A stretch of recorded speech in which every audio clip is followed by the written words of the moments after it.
Gikan ko nagbasketball ganiha, pag uli na ko sa amo agingnan ko sa kong asawa nga pag-ilis na kay mag strawberry picking ta kay pa-reserve daw siya. Wala na ko natingala kay kada tuig man ni namong giobra nya kini among mga bata kay mangita gini aning prutasa aning mga bulana. Alas 12:48 na wala pay pamahaw ba hilab na kaintian panapan ning MRT pating Dugaya. Sa diyang makita na nako ning pula nga karatula basig dili pa ko kamao mo basa nya may drawing nga strawberry siya mauna na liko dayon sa wala. Nya pag abot na mo sa kahira ga istorya sila magi-explain si Lula wala na ko naminaw kay man japong ka intindi nila. Sa diyang gitagaan na mig mapa unya paadto na mi sa area. Tip day ha, kung gusto day kag tamis jud nga strawberry dapat December daw ka. Medyo may diferensya lang daw sa presyo ba. Sa diyang naabot na mi sa area, wala na mi naningala amon nagipangita kun diin mi nga linya. Daghang mga dalaginggi nga punisa, murag mao jud ni paborito aning mga idara. Murag ako ra may ungas dring lugar ha. Pamatsyag na ko murag ako tong buyog galupad-lupad sa strawberryhan ba. Amo dayng gipamungis walay duha-duha na apil pang medyo hilaw-hilaw o gabal-habal ba. Arte lang dyan ni kayo mga bata ba hastang sausawa na apay choco milk o hasta ning cream ba. Kami sa una sa Pilipinas mangawat ang Indian mango, katkaton ug dili hapakon sa chinilas ba.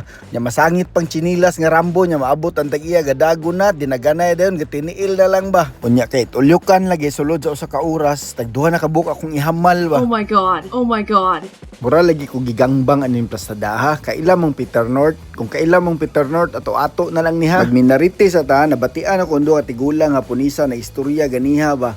Mga last week sa May or first week daw sa June kadaghanan daw musirado ng mga strawberry farm ba. Manrapo sa ta kay murga blink-blink ang mata sa tigulang gabantay galantaw sa kuawa. Barato na lang pud ay magpa-reserve mo aning mga bulana kay dili na pud kuno kay tamis ang iyang sabor ba. Pero kaning akong smart ug kuripot nga asawa ang ginapili niya magpa-reserve kanang pinaka last day gyud ba. Ang tuson lang daw ug medyo aslom na ang lasa, importante barato nya pag uli makadala pa ka. Ipahurot na lang pugor ni tag-iya kaysa mga lata ra. Ana pud siguro mga ulo diri ba pamahaw paniudto panihapon puro strawberry ra. Ayaw di magsalig kayo atong mga tips na ko ninyo ha. Ako lang tong dungag-dungag para mutaas ang istorya. Gisenyasan na di mi sa gabantay kay milaapas na daw kuno mi sa oras ba.